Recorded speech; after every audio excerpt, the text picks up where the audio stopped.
আমরা সবাই নিউটনের সেই বিখ্যাত আপেলের গল্প শুনেছি। আপেলটি গাছ থেকে নিচে পড়েছিল, আর সেই সাধারণ ঘটনা থেকেই নিউটন আবিষ্কার করেছিলেন মাধ্যাকর্ষীয় শক্তি। কিন্তু আসলে কি ঘটনাটি এতই সহজ ছিল? এই আপেল কি নিছকে এক কাকতালীয় ঘটনা ছিল, নাকি এর পিছনে লুকিয়ে ছিল বিজ্ঞান ও পর্যবেক্ষণের এক অসাধারণ দৃষ্টান্ত? নমস্কার, আমি সব্যসাচী।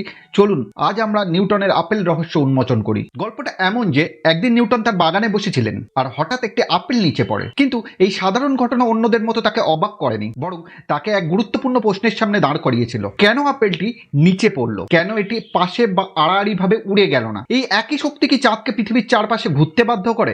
এই সাধারণ কিন্তু গভীর প্রশ্ন থেকেই জন্ম নেয় এক বিপ্লবী ধারণা, মহাকর্ষ বা গ্র্যাভিটি। নিউটনের সময়টি ছিল নতুন চিন্তা ও আবিষ্কারের যুগ। তখন গ্যালিলিও এবং কেপলার জ্যোতিষবিজ্ঞানের নতুন নতুন তথ্য উপস্থাপন করছিলেন। এই সময় নিউটনও মহাবিশ্বের কার্যপদ্ধতি বুঝতে আগ্রহী হয়ে ওঠেন। নিউটন প্রথম উপলব্ধি করেন মহাকর্ষ কেবল পৃথিবীর বস্তুকে নিয়ন্ত্রণ করে না, এটি চাঁদ, গ্রহ এবং মহাবিশ্বের সবকিছুকে প্রভাবিত করে। তিনি একটি অভূতপূর্ব ধারণা দেয়, যে শক্তি আপেলটিকে নিচে টেনে আনে সেই একই শক্তি চাঁদকে পৃথিবীর কক্ষপথে রাখে।